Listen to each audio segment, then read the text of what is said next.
Nek lara gula mbok gagahe kaya Raden Gatotkaca. Habis. Habis gagahe. Ibu-ibu mau ayune kaya sapa nek wayang ya ayune. Sembadra kena sakit gula, habis. Wis pokoke sakit gula tuh wis ora menikmati hidup.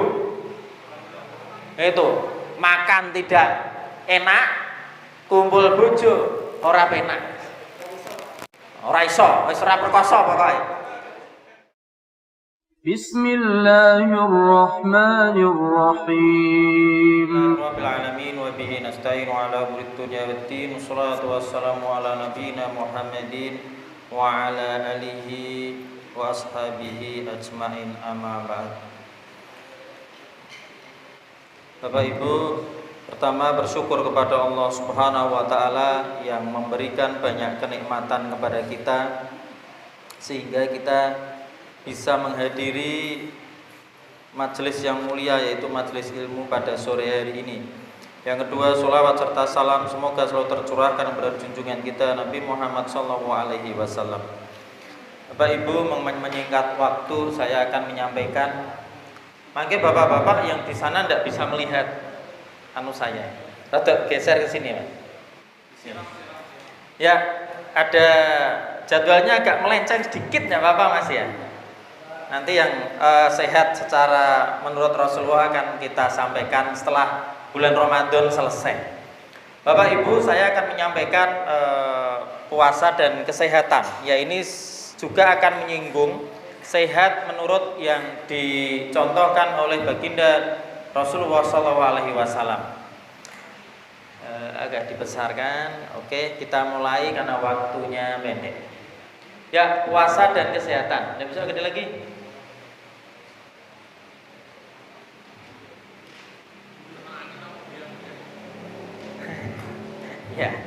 Ya, Bapak Ibu, puasa dan kesehatan. Ayat tentang berpuasa kita pasti sudah hafal. Puasa dan kesehatan.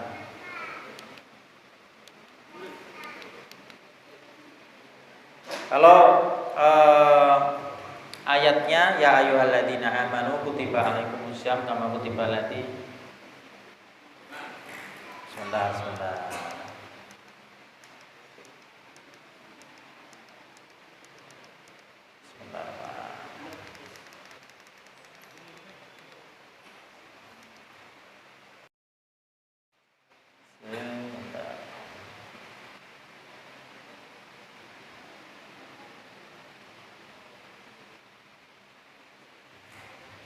Ya. Keliru lagi. Sebentar.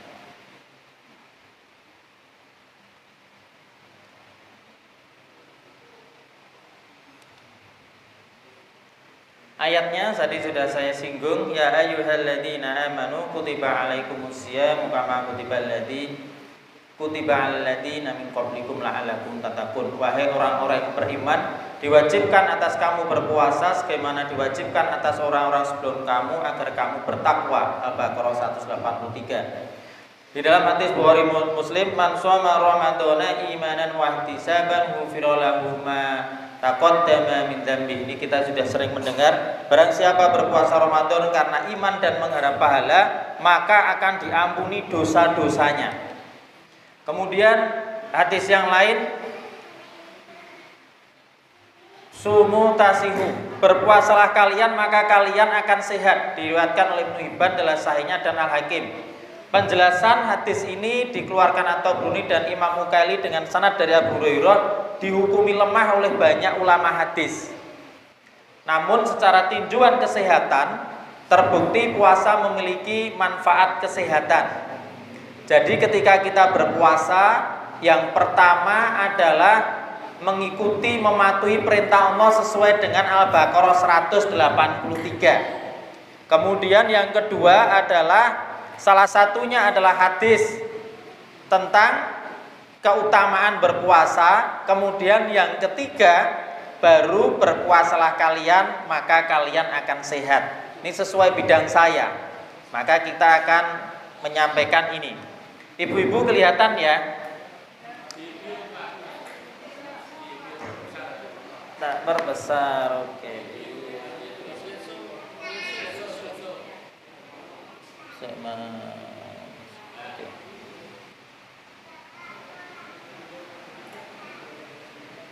Oh, enggak kelihatan. Oke. Ya. Bapak Ibu, puasa. Puasa ini membuat sehat sesuai dengan hadis tadi. Puasa membuat sakit. Bisa enggak puasa membuat sakit? Kenapa Pak Joko?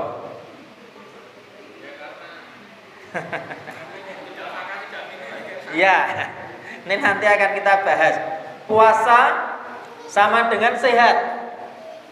Puasa tidak sehat. Lah berarti tidak sesuai hadisnya tadi, Pak.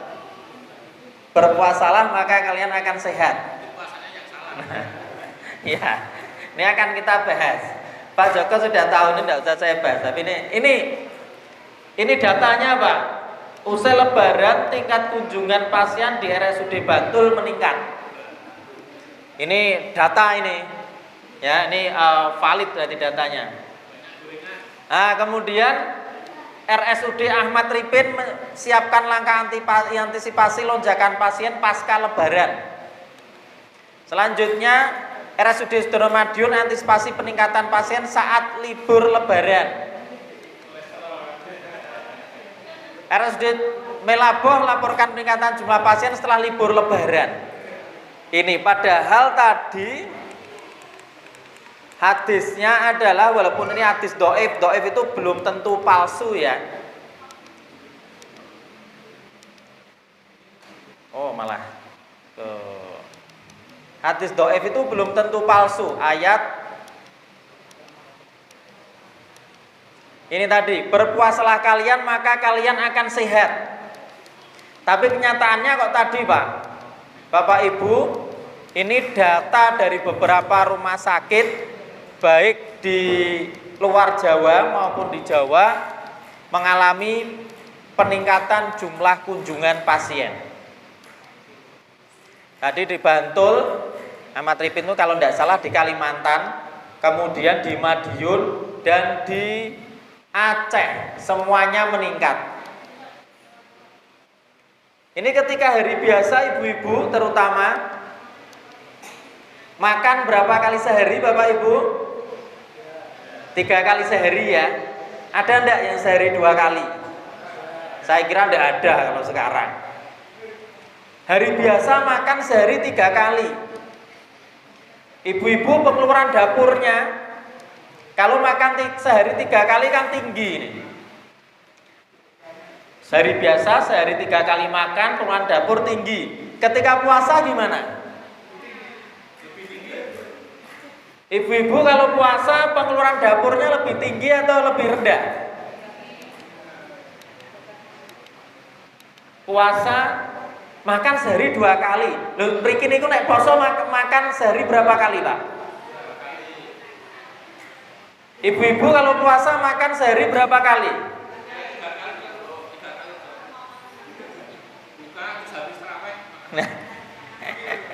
Lah ini masalahnya. Ketika puasa yang makannya sehari 2 kali, ternyata pengeluaran dapurnya tanda tanya, malah lebih tinggi. Nah ini Bapak Ibu yang jadi masalah. Oke, ini ada video bisa dilihat. Nggak tak kasih suara ya bahasa Inggris. Ini makanan masuk ke mulut, ada air liur, diproses di mulut dengan dikunyah, turun ke tenggorokan atau kerongkongan, masuk, kelihatan ya, masuk, ini masuk ke lambung ya, masuk ke lambung. Yang hijau itu asam lambung. Nah ini digerucuk oleh asam lambung. Kemudian dia dicerna dengan asam lambung maupun gerakan merepas lambung. Setelah di lambung masuk ke usus halus. Ini mendapat enzim lagi dari pankreas, insulin maupun dari kantung empedu. Nih kantung empedu, nih Pak kantung empedunya. Ini nih kantung empedu. Ini ada enzim-enzim pencernaan. Ini dari liver juga ada enzim pencernaan. Dari pankreas juga ada enzim pencernaan yang membantu proses pencernaan makanan. Ini enzim-enzim pencernaan. Ini di dalam usus kecil atau usus halus kalau bahasa kita. Bahasa Inggrisnya usus kecil. Ini terjadi proses penyerapan sari-sari makanan. Ini banyak fili-filinya. Kayak anduk, kalau korban kayak babat. Ya. Kemudian setelah diserap ke usus besar, ini usus buntu kecil, ke usus besar berjalan. Ya, lanjut berjalan.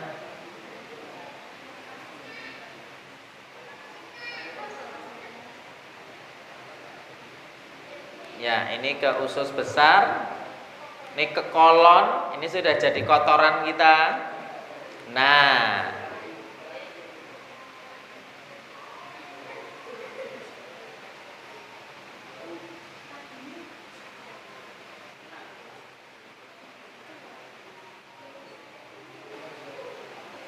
rektum ini otot sphincter yang untuk mengencengke. Nah, ini keluar. Iya. Selesai. Ikhlas napa mboten nek prosesnya seperti ini? Ikhlas ini aja, ikhlas seperti ini. Itu tadi Bapak Ibu proses pencernaan. Ya, kita akan lanjutkan. Ini kita akan membahas organ tubuh ketika berpuasa, terutama organ pencernaan. Mulut fungsinya untuk apa? Pencernaan secara mekanis dengan mengunyah, pencernaan kimiawi dengan kelenjar ludah. Ketika puasa selama lebih 10 jam tidak ada makanan yang masuk. Kita puasa berapa jam, Pak? 13 jam. Di Indonesia rata-rata 13 jam karena kita bukan negara tropis. Kita negara tropis bukan subtropis. Oke, yang terjadi apa? Mulut istirahat. Kalau tidak puasa, mulut itu jarang istirahat. Oke. Mas Fakih sarapan pagi jam berapa, Mas? Jam 8. Jam 8 nanti makan siang jam berapa? Jam 1. Antara pagi dengan makan siang ada makanan masuk enggak? Ada. Banyak gitu. Banyak, makanya Pak Joko, Pak Suneji udah pensiunan itu kan, terus di rumah bar nomor di pensiun, nah metu puncak gede kuwi jajan. Ndek cilik ora oke jajanan, kan tua jajan lah. Padahal proses makanan itu tadi di lambung paling cepat 4 jam. Paling cepat. Itu naik bubur sun itu, bubur lembut bayi itu 4 jam. Tapi kalau kira-kira nasi ya lebih lama. Jadi pencernaan itu antara 4 sampai 24 jam sampai ke kotoran tadi. Di lambung paling cepat 4 jam. Rata-rata kalau nasi itu 6 jam. Maka kalau Mas pakai sarapannya jam 8, 9, 10, 11, 12, siji urung rampung wis kelebon makan siang. Ya. Nanti makan siang jam 1, 2, 3, 4, 5 balik kerja jajan. Nanti makan malam jam berapa, Mas? Habis maghrib. Lho iki urung 6 jam sudah masuk makan malam. Nek sing nom-nom senenge badminton. Nek bar badminton iki tangga-tangga kula nek bar badminton. Nasi goreng, mie rebus. Jadi organ ini tidak pernah berhenti, Bapak Ibu. Ini maka ketika puasa mulut beristirahat. Yang unik, walau tidak ada asupan air, kelenjar liur tetap bekerja. Mungkin itu tidak bisa dimatikan ya. Maka terhindar dari mulut kering. Kemudian organ yang kedua, tadi ya di video tadi setelah mulut turun ke kerongkongan, lambung. Lambung ini kalau yang suka sering minum promah apal. Fungsi lambung menampung makanan minuman, pencernaan kimiawi tadi dengan asam lambung. Lambung tidak terisi makanan kurang lebih 13 jam. 13 jam tadi Mas ya. Apa yang terjadi? Istirahat. Jadi kalau tadi pola makannya Mas Fakih, Pak Joko, Pak Soneji, lambung tidak pernah istirahat ini. Jam 6 gitu, saya tuh sarapan ya jam 6 ya. Jam 6 sarapan, jam setengah 10 sudah ada snack. Tidak pernah istirahat lambung kita ini. Bapak Ibu, kalau bekerja Mas Fakih sampai rumah apa yang dilakukan pulang kerja? Rebahan, istirahat ya. Kemudian setelah rebahan layah-layah itu rebahan Pak, istirahat. Mandi itu membersihkan diri dari apa? Dari kotoran. Yang tadi dari Unimus macet naik motor itu ada debu, ada asap kendaraan, solar, maka dilakukanlah mandi. Itu membersihkan. Maka lambung detoksifikasi, membersihkan dirinya dari racun. Kalau sudah bersih ada regenerasi sel. Ini kalau Bapak Ibu tidak berpuasa atau Mas Fakih itu kerja terus tidak pernah istirahat. Layah-layah ora entuk misalnya kerja Romusa zaman Jepang. Layah-layah ora entuk, mandi tidak boleh. Ini yang terjadi dengan lambung kita kondisinya sehari-hari. Dengan berpuasa, istirahat, detoksifikasi, membersihkan diri dari kotoran, regenerasi sel. Yang unik, produksi asam lambung otomatis turun. Bapak Ibu, kalau tidak berpuasa, biasanya sarapan jam 6, jam 8 belum sarapan. Kerucuk-kerucuk tidak perutnya? Kerucuk-kerucuk nggih, perih. Tapi kalau puasa, kepeksone lali sahur. Kira-kira Pak Joko kuat poso ndak kalau lupa sahur? Apa terus gandeng lali tak poso beduk? Kan ndak kan? Kan tetap kuat. Ini otomatis asam lambung akan turun. Ini mengurangi sakit mah. Loh ibu saya itu Pak, tahun lalu punya mah kronis. Ibu saya itu tidak bisa makan banyak, tidak bisa. Jadi makannya 3 jam sedikit, 3 jam sedikit. Karena rutin minum obat pengencer darah sudah hampir 10 tahun sejak stroke itu. Puasa tuh kuat, sebulan kuat. Tapi lebaran 6 hari masuk rumah sakit. Sakit mahnya kambuh. Nah ini puasanya yang salah. Oh ternyata kalau lebaran, nih ibu-ibu biasanya masak apa? Opor ayam ya. Hari pertama anak cucu udah kumpul. Hari lebaran pertama tuh ramai-ramai makan opor ayam. Hari kedua cucu-cucu nih masih mau makan opor ayam enggak kira-kira? Sudah enggak. Oh sudah dapat duit angpau jajan. Yang muda-muda tuh sudah enggak mau hari kedua makan opor ayam. Ya mie ayam, yang GrabFood macam-macam itu. Lah baik gandeng opor ayam isih. Yang dilakukan apa ibu-ibu? Dinget eman-eman. Hari kedua baik makan opor ayam lagi. Hari ketiga opor ayam isih. Ya dinget meneh eman-eman. Lah ini karena banyak makan opor ayam, masuk rumah sakit, sakit mahnya kambuh. Kemudian tadi asam lambung turun. Kenapa? Karena otak memberi perintah untuk lambung agar asam lambungnya menurunkan produksinya. Ini yang unik ketika berpuasa. Kapan otak memberi perintah? Kapan otak memberi perintah Bapak Ibu? Ketika niat. Maka niat puasa yang paling bagus adalah malamnya. Perkara meh diucapke apa ora, saya dari dulu ya jeneng niat ku ning ati. Gitu. Maka malamnya berniat puasa. Itu dengan niat otak memberikan sinyal kepada lambung untuk mengurangi produksi asam lambung. Ini pentingnya niat dalam berpuasa. Ini kan beda dengan tadi.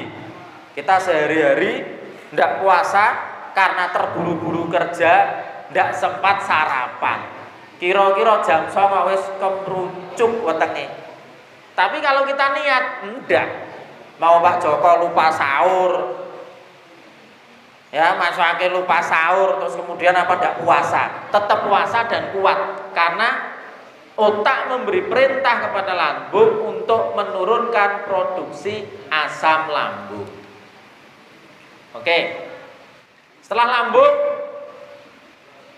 ini organnya besar, liver atau hati. Apa fungsi hati? Bukan tempat kasih sayang ya. Ini hati, organ hati. Kalau lambung itu posisinya di sebelah kiri, di bawah tulang rusuk. Tuh ini kan tidak ada yang gendut sini ya. Berarti bisa semua. Tulang rusuknya digoleki, ini di sini. Kalau lambung sebelah kiri. Maka sunahnya tidur miring ke sebelah kanan. Karena ketika posisinya begini lambungnya menggantung. Kalau tidurnya miring sebelah kiri, maka lambungnya akan terdesak oleh ini hati. Apalagi bar sahur atau bar buka keturun. Nah, ini kalau miring sebelah kiri pasti akan sesek. Harusnya miringnya sebelah kanan. Ini liver, organnya besar. Kalau liver di sebelah kanan, ini bisa diraba perutnya sendiri-sendiri ya, aja perutnya ngancane. Ini bisa, kalau normal tidak teraba kecuali sangat kurus. Atau kalau badannya proporsional, kalau teraba berarti ada masalah. Livernya sakit. Ya. Fungsinya apa? Metabolisme protein, menyimpan nutrisi atau sari makanan. Tadi sari makanan yang sudah diolah, diserap di usus halus, disimpan di liver apabila yang masuk lebih banyak daripada yang keluar, maka livernya akan menjadi berlemak atau fatty liver. Kemudian liver juga memproduksi cairan empedu, bertugas membantu proses pencernaan, menyimpan energi dalam bentuk glikogen, detoksifikasi darah dan lain-lain. Obat, alkohol, racun, pewarna makanan, pengawet makanan, itu liver yang akan mendetoksifikasi, nyaring. Termasuk alkohol. Maka zaman saya kuliah, yang saya di sini tidak pernah menemui penyakitnya adalah hepatitis alkoholik. Radang hepar atau liver disebabkan karena peminum alkohol. Itu kalau di negara barat banyak. Jadi nanti livernya akan membesar. Itu dengan dipukul sedikit bisa pecah. Ya, kembali ke sini. Ini liver yang dalam ketika tidak berpuasa menyimpan nutrisi. Kira-kira Bapak Ibu, nutrisi yang berada di dalam tubuh kita ini berlebih atau enggak saat ini? Berlebih apa enggak ibu-ibu? Kita itu berlebih karena kita sedikit-sedikit makan, sedangkan aktivitasnya sedikit. Ya, maka tadi berlebih, maka disimpan di dalam liver, nanti livernya akan berlemak. Ada yang kesini tadi rumahnya agak jauh tapi jalan kaki. Bapak Joko aja naik mobil, saya kan baru pulang kerja tadi. Orang sekarang kan semuanya dengan kendaraan. Ada yang punya sumur nimbo, tidak ada, semua pakai mesin. Ya, lah tetangga saya itu kalau habis subuh olahraga naik sepeda statis, sepeda yang diem itu toh Pak, setengah jam. Nanti habis itu mandi terus berangkat kerja pakai motor. Tak komeni. Ambon yang ngono ki mangkat kerja numpak sepeda. Loh, daripada itu olahraga, pompone dipateni, pompa air itu nimbo. Itu. Kita kan tidak ada, sedikit-sedikit makan, aktivitasnya sedikit. Nih ya, kita lanjutkan dulu. Maka liver apa yang terjadi ketika berpuasa? Liver akan berkurang tugasnya.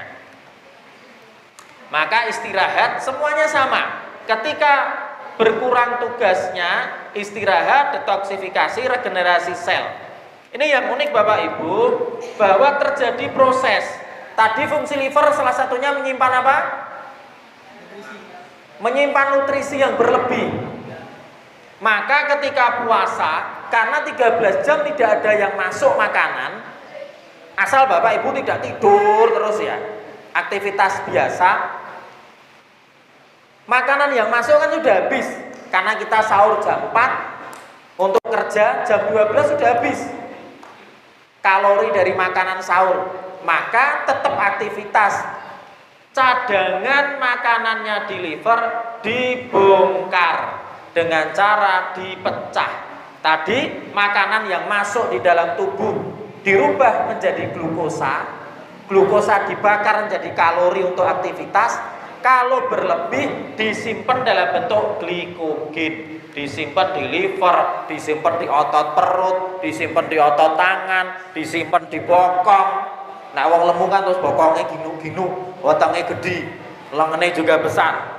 Maka ketika puasa dipecah, glikogen dipecah jadi glukosa, digunakan untuk energi beraktivitas, maka mengurangi timbunan di liver. Ya. Selanjutnya, kantung empedu bersifat basah, membasmi bakteri patogen, mengoptimalkan enzim pencernaan. Lambung yang asam dinetralkan dengan pH yang basah. Jadi empedu itu ada fungsinya. Tidak cintamu sepahit empedu. Itu ada lagunya apa-apa ya. Ini karena pahit sekali, ternyata ada fungsinya. Fungsinya ini.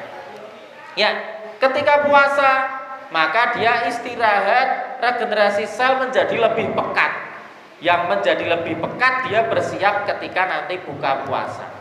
Oke, selanjutnya pankreas. Ini sangat penting.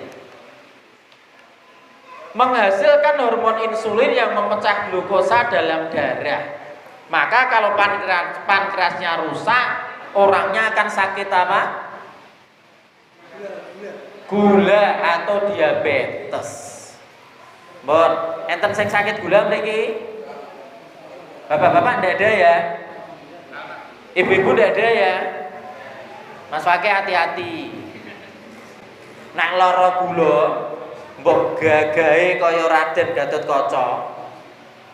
Habis. Habis gagahe. Ibu-ibu mau ayune kaya sapa nang wayang ya ayune. Sembodro kena sakit gula, habis. Wes pokoknya sakit gula tuh wis ora menikmati hidup. Itu, makan tidak enak, kumpul bojo ora penak. Ora iso, wis ora perkoso pokoke. Awake rekoso. Mbok duwite akeh, ono dodol duren, ndak boleh makan duren. Kalau sudah diabetes. Mbok duwite akeh, makan enake seperti apa? Ndak boleh. Kalau pengen umurnya panjang, ya. Jadi ini pankreas menghasilkan hormon insulin. Kemudian ketika puasa tidak ada makanan yang masuk, maka tidak ada glukosa dalam darah, maka pankreas berhenti memproduksi insulin, istirahat, detoksifikasi, regenerasi sel. Coba ini ketika orang tidak puasa. Dengan nek sarapan minumnya manis ndak? Teh manis ndak? Manis ya. Wis nasine dirubah jadi glukosa, isih ada gula pasir yang memang glukosa. Mesake Mas pankreasmu. Kena iso sambat tulung-tulung iki. Dia diforsir kerjanya. Saya itu Bapak Ibu, ini saya cerita diri saya. Saya tuh dari kecil suka yang manis. Bukan cewek manis itu, bukan. Itu fitrah, aku laki-laki normal. Saya itu waktu kecil, air putih itu udah doyan. Harus dikasih gula. Nah, terus bapak dulunya waktu mudanya susah, terus ekonominya bagus, makannya mungkin tidak teratur, kena DM. Jadi rekosongan bapakku ya duit ra iso mangan duren, ra iso mangan enak-enak. Maka saya kemudian mengelola pola makan saya. Saya sudah 3 tahun ini tidak minum gula pasir, tidak konsumsi gula pasir. Nek gawe dhewe, nek disuguhi ya tak minum. Yang saya tidak sakit gula. Jadi saya sudah sekarang kalau mau makan yang enak-enak gitu, mikir kalorinya berapa. Loh ya mikir Pak memang. Itu. Karena saya itu olahraga treadmill itu, lari 1,5 kilo, itu setengah jam. Itu hanya bakar kalori 100 kalori, Mas. Nasi putih tanpa tambahan apa-apa sepiring itu 70 kalori. Tanpa tambahan apa-apa. Saya kira nasi tambah ayam goreng, tambah es teh manis, ya lebih. Maka kompensasinya saya harus jalan kaki 2 kilo. Itu. Jadi saya itu sekarang kalau mau makan enak, jadi kalau di rumah itu saya makannya sangat-sangat sederhana.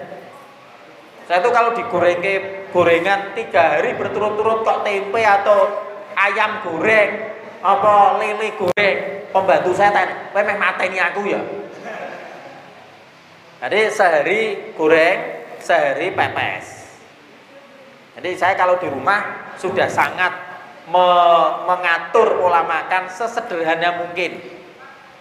Kalau di luar kan kadang-kadang tidak bisa. Itu, apalagi saya itu kan asesor rumah sakit, akreditasi rumah sakit. Oh, tidak ada akreditasi di rumah sakit lain itu nyuguhinnya tempe, itu tidak ada. Pasti yang khas paling enak daerah itu. Tuh, jadi saya sudah mulai. Karena apa? Ngeman pankreasnya ini kalau sampai rusak, maka sakit diabetes atau sakit gula. Pertama dengan obat. Boleh. Untuk gula itu misalkan buah-buahan yang manis atau kurma itu apakah juga sama dengan gula-gula pasir itu? Misalkan semangka itu kan manis, Ya. Dan kurma kan juga manis. Ya. Ya. Jadi kalau gula pasir glukosa, kalau manisnya buah itu fruktosa. Sama manisnya, tetapi proses pemecahannya yang berbeda. Ya tetap lebih bagus manisnya dari seperti itu. Tapi jangan sampai berpikir karena kurma itu aman, mangan kurmane akeh. Itu loh. Jadi jangan berpikir kemudian manisnya buah-buahan lebih aman dari gula pasir, tidak konsumsi gula pasir, kemudian buah-buahannya yang banyak. Semua yang berlebihan kan tidak baik, Pak. Itu. Jadi kurma. Maka nanti kalau kesehatannya Rasulullah, saya punya buku itu. Buku kitab ya judulnya Sama'il Muhammadiyah. Di kita warga Muhammadiyah itu PD Pak, berarti nama Muhammadiyah itu sudah lama, dari dulu sudah ada. Tapi aslinya bukan Muhammadiyah ini itu. Jadi itu menjelaskan perilakunya Rasulullah. Makannya itu kan sangat sederhana Rasulullah itu. Jadi kemudian ora pepeane kurma aman terus kurma sak piring daripada nasi sepiring, lebih baik kurma sepiring. Itu ya salah. Ya, saya lanjutkan ya. Ini ya. Jadi pankreas akan istirahat di sini. Yang sehari-hari tidak pernah istirahat. Tadi Mas Wakil sarapan nasinya akeh, cah nom kan mesti mangane akeh. Nasinya banyak, teh manis. Wah, iki wis bekerja keras. Engko let sedilok jam 9 entuk jajan karo es teh jumbo. Saya itu belum pernah beli, Pak. Karena saya itu tidak bisa minum es. Saya mesti batu minum es. Es teh jumbo. Mesti legi. Mungkin udah ada es teh jumbo tawar itu udah ada ya. Oh kadang kita jajan itu Pak di McD di mana-mana itu paketannya tehnya nggak boleh tawar kok. Ini sudah paketan Pak, tehnya manis. Maka kita tidak ada istirahat pankreas ini.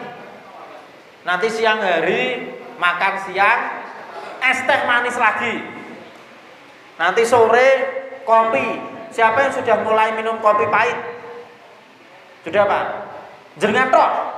Banyak orang yang lain masih kopi manis. Harus pahit Pak, biar kita biasa kepahitan hidup.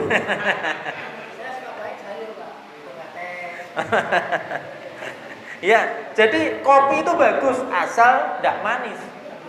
Jadi kalau prinsip saya, semua yang halal itu ada manfaatnya asal tidak berlebihan. Maka gula pasir saya juga kalau disuguhi saya mau. Lanjut. Ya, ini usus. Usus halus tadi menyerap zat gizi, membuat makan lebih mudah dicerna, menetralkan asam lambung, melawan bakteri patogen, menjaga keseimbangan cairan dan elektron. Ketika puasa tidak ada makanan, penyerapan nutrisi berhenti, istirahat, regenerasi sel. Lanjut. Usus besar tadi penyerapan cairan dan vitamin yang tadi dari sisa makanan, menstabilkan kadar asam. Ketika puasa maka penyerapan air mudah dikontrol, keseimbangan cairan, istirahat, regenerasi sel. Saya percepat. Maka ini cara berpuasa ramah pencernaan mulai dari sahur, mengakhirkan makan sahur jelas, makan minuman cukup, tidak berlebihan. Buka puasa mulai buka dengan yang ringan, yaitu kurma kalau ada. Tunggu 1 sampai 2 jam untuk konsumsi makanan berat. Saya tuh waktu kecil ngonek meh buka. Jam-jam segini tuh yang rame masjid apa jalanan toh Pak? Jalan ya. Kuwi do napa to jane iki? Jajan. Padahal salah satu waktu yang makbul untuk berdoa ketika Ramadan adalah menjelang buka puasa. Ini makanan ringan, tunggu 1 jam, mengunyah dengan pelan, jangan lupa masukkan kayak serat, jumlah tidak berlebihan. Kira-kira ada ndak di sini yang kalau buka itu sak meja penuh? Ada ndak? Mesti ada. Nah, ini berlebih namanya. Ya. Ini tadi ramah pencernaan. Saya biar cepat waktunya. Ginjal menyaring senyawa racun dari darah, mengatur tekanan darah, kadar garam, mengatur sel darah merah. Ketika berpuasa tidak ada air yang masuk, maka ginjal beristirahat, detoksifikasi, mengoptimalkan hormon, meningkatkan antioksidan. Jantung memompa darah ke seluruh tubuh. Jantung memompa darah. Ketika puasa makan berkurang, tubuh melepas cadangan lemak untuk bahan bakar. Karena tetap beraktivitas, tumpukan lemak akan berkurang. Ini Bapak Ibu sudah habis waktunya. Ini pembuluh darah. Bapak-bapak kalau beli selang baru itu masih bagus enggak? Kan masih lentur ya, diginikan lentur, dilihat di dalamnya ya udah ada keraknya. Tapi selang kira-kira kalau sudah 10 tahun itu jadi kaku enggak? Keras jadi kaku. Kadang-kadang kalau kita enggak rawat, bar nyuci motor digeletaknya nang halaman, dia akan berlumut di dalamnya. 10 tahun. Pembuluh darahnya Pak Joko sudah 60 tahun. Oke. Pembuluh darahnya Bapak-bapak sudah 60-70 tahun. Kira-kira pembuluh darahnya seperti apa? Ini fungsi pembuluh darah sebagai jalan aliran darah. Ini kalau pembuluh darah sudah lama. Ini tadi bagus, dalamnya bersih. Ini ada keraknya. Kerak ini lemak. Ibu-ibu kalau saluran wastafelnya macet, yang dilakukan apa? Asah-asah tuh loh Bu. Yang dilakukan apa? Lapor bapaknya, gitu kan? Bapak-bapak yang dilakukan apa? Ogrok-ogrok. Pertama, kemudian kedua diapakan? Semprot. Bisa Mas? Pernah nyoba? Semprot tidak bisa, ogrok-ogrok mungkin bisa. Yang lain apa? Sedot.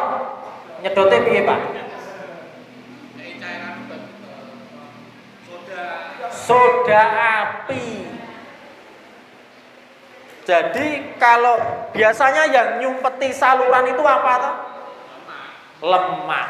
Pernah Mas? Saya tuh punya peralon segini aja. Di L-nya ini lemak itu bisa nutup loh. Putih semua. Air panas bisa. Pokoknya yang panas-panas untuk mencairkan lemak tadi.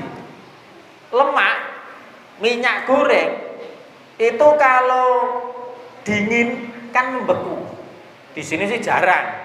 Kalau saya dulu di Salatiga sering membeku. Dipanasi jadi cair. Ini lemak yang berada di dalam pembuluh darah ini beku. Diogrok-ogrok. Piye carane?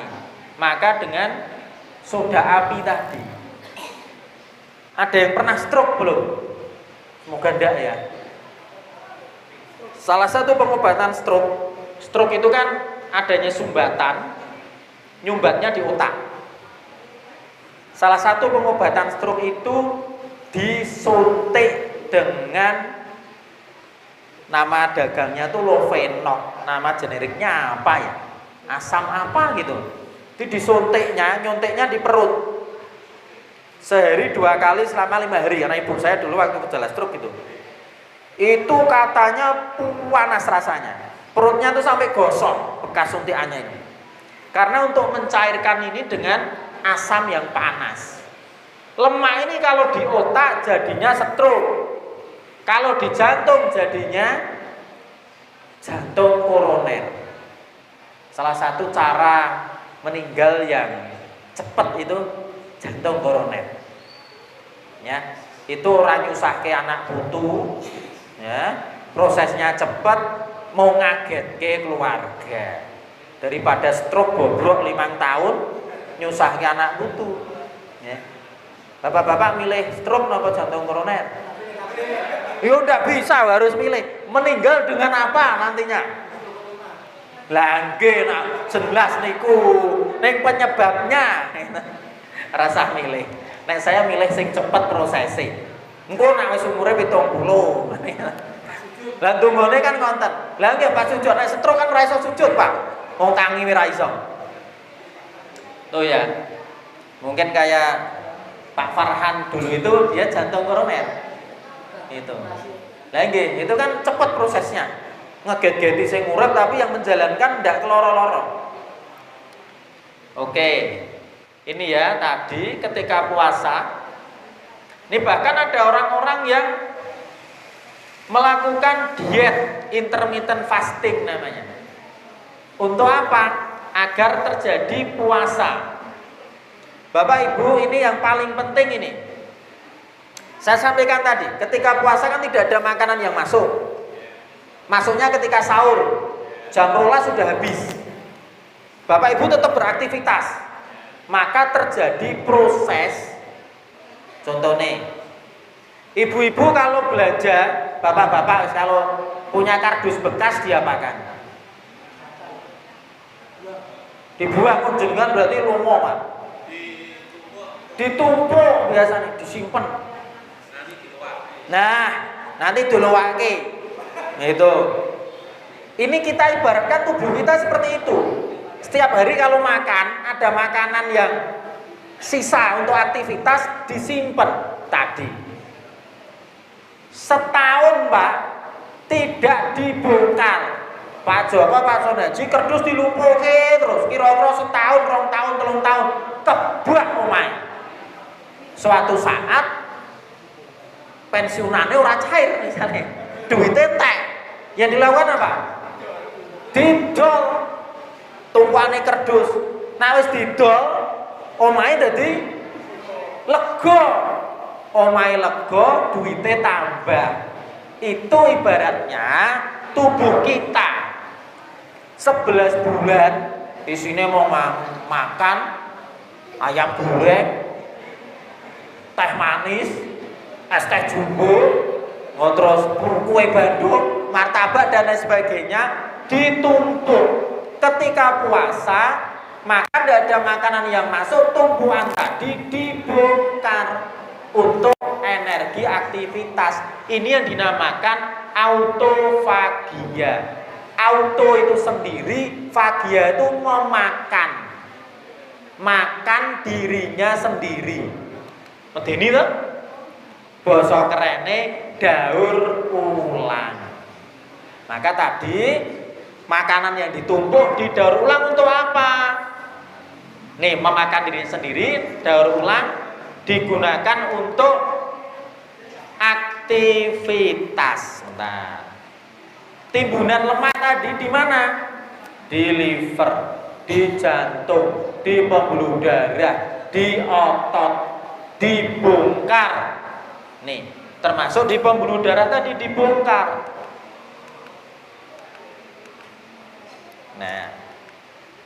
Nah, syaratnya adalah ketika puasa tetap aktivitas. Nggih. Ojo turu terus. Kalau tidur terus proses pembongkaran. Lalu kita ada aktivitas kok. Ya tidak ada proses pembongkaran.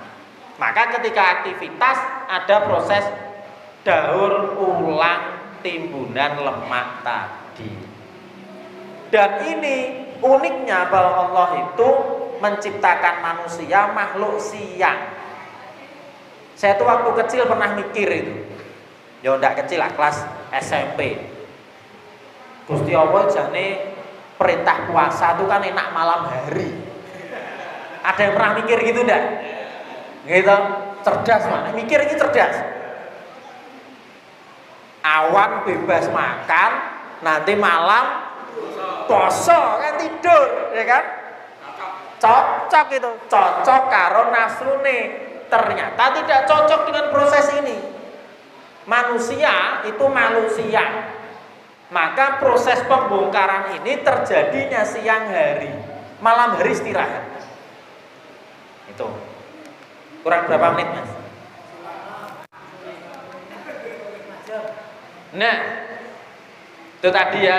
Agar puasa memberi manfaat kesehatan, sahur dengan makanan bernutrisi. Hindari tidur setelah sahur. Lakukan aktivitas yang positif. Jangan makan berlebih saat buka maupun malam hari. Segera berbuka saat waktunya. Ini Bapak Ibu, ini adalah kunci puasa memberi manfaat kesehatan. Bapak Ibu nanti mireng enggak? Kultum itu waktu saya kecil, Imam Ghazali membagi puasa menjadi 3. Gitu. Yang pertama, orang yang puasa dibagi menjadi 3 gol. Puasanya orang awam, ya. Berarti dia puasa menahan makan, minum, dan yang membatalkan puasa.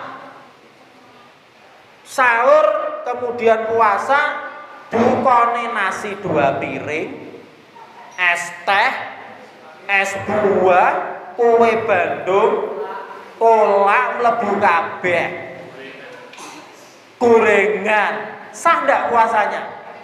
Sah. Tapi ini puasanya orang awam. Ini kalau saya konversi di kesehatan, puasanya orang awam.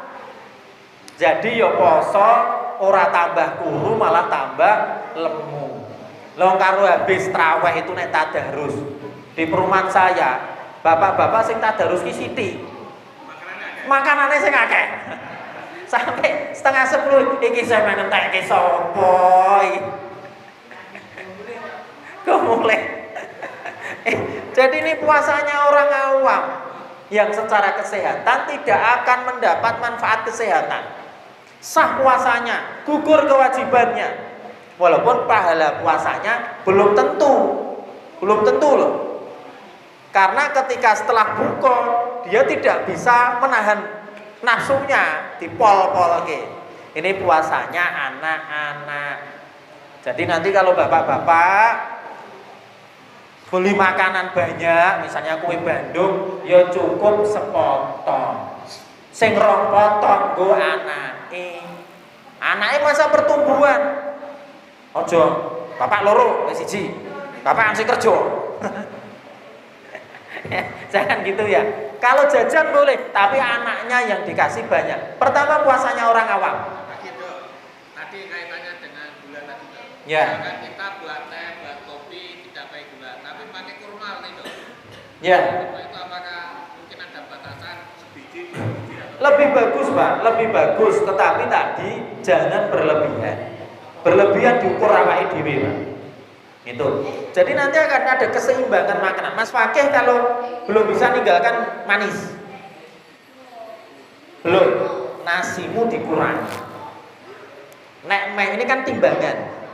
Kalau minumnya manis, nasinya sedikit. Itu.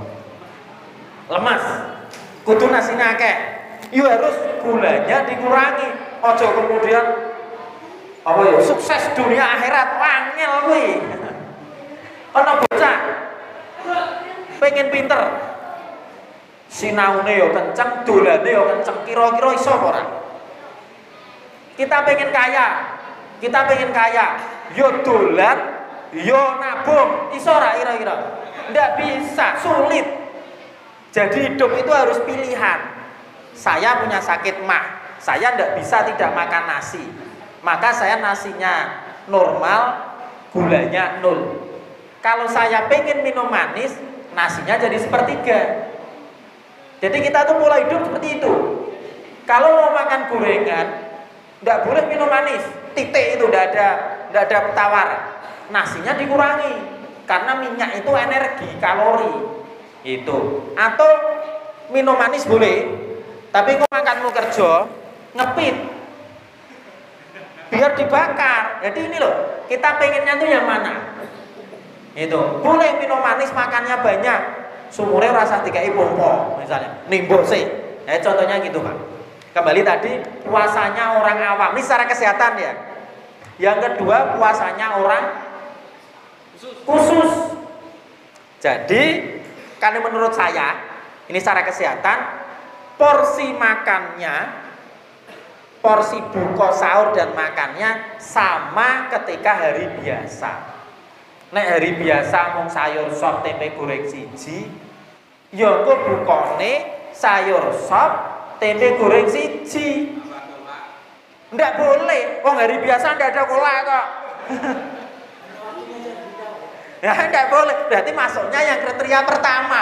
Mosok jenengan sing pun lansia iki terus isih kaya cah cilik bosone. Nek Mas Fakih, Pak, jenengan pengacara. Ini masih boleh. Ini nek sing tua-tua lho mosok meh padha, ya ono ya ini posone karo cah cilik. Jadi puasa kedua orang khusus tidak ada perbedaan menu dengan hari biasa. Maka ini akan mendapatkan manfaat kesehatan. Yang ketiga adalah puasanya orang khususnya khusus secara kesehatan. Dia ingin mendapatkan manfaat maksimal dari puasa. Maka makanan yang masuk jauh lebih sedikit dari hari biasa ketika berpuasa. Karena dia sadar ada pembongkaran tadi. Ada autofagia, ada daur ulang. Ini terserah Bapak Ibu pengen yang mana. Tapi saya tidak berharap nah usia 50 ke atas masih puasanya orang awam tadi. Poso ono kolak, ono gorengan, ono macam-macam. Pengeluarannya bertambah.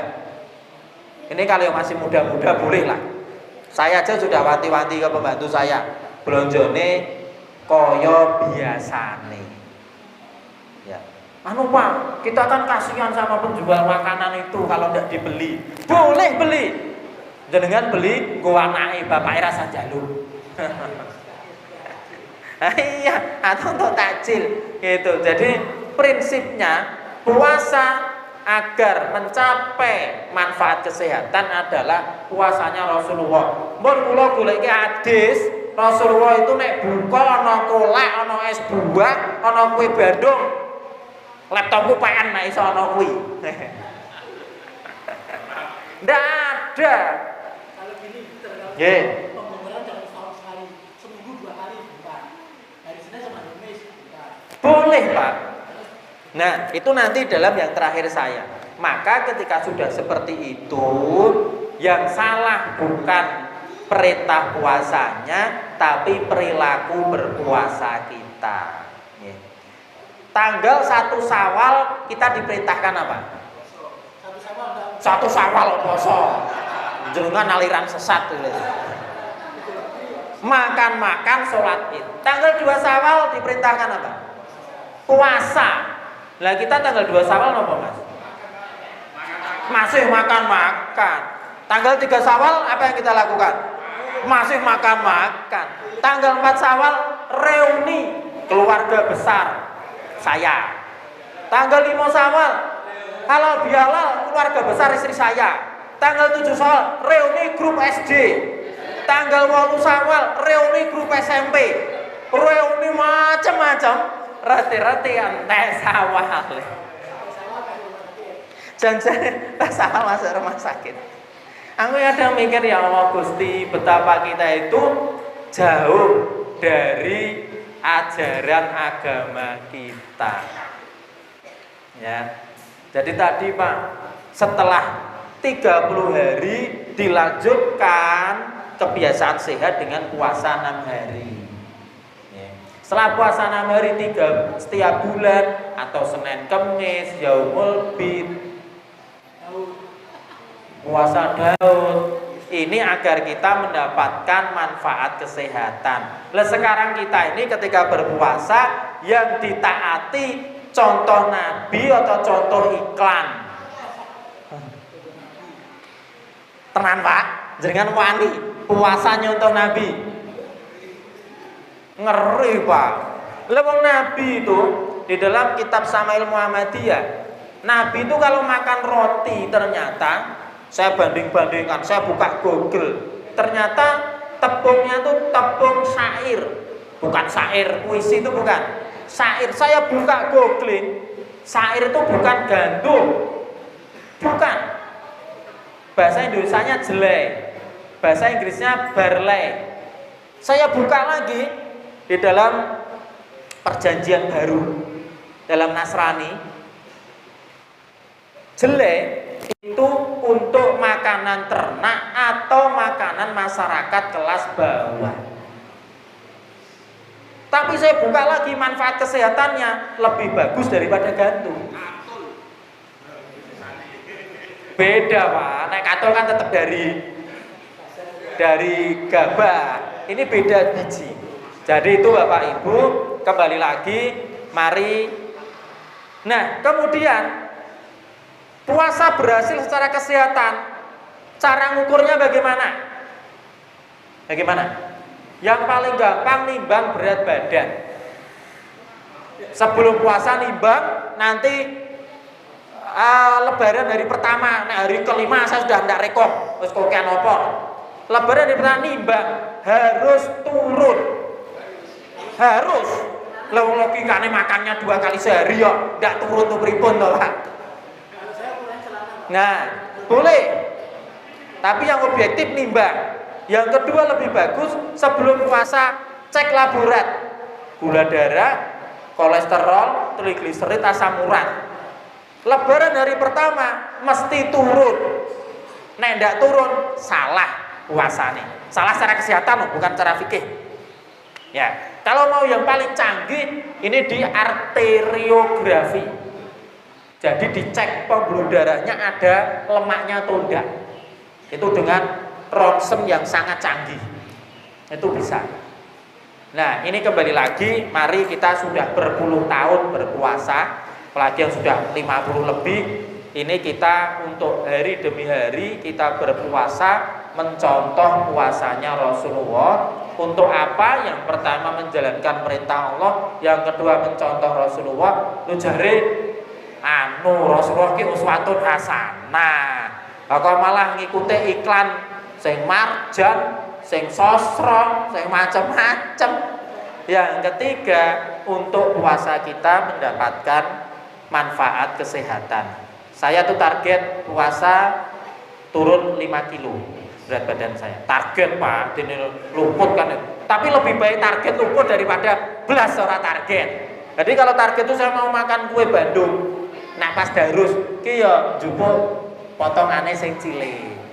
Nek ora target ya mumpung kan gitu. Oke, demikian yang bisa saya sampaikan. Nih, puasa mencontoh Rasulullah. Nanti akan ada materi lagi kita lain mencontoh Rasulullah. Terima kasih, kurang lebihnya mohon maaf. Assalamualaikum warahmatullahi wabarakatuh.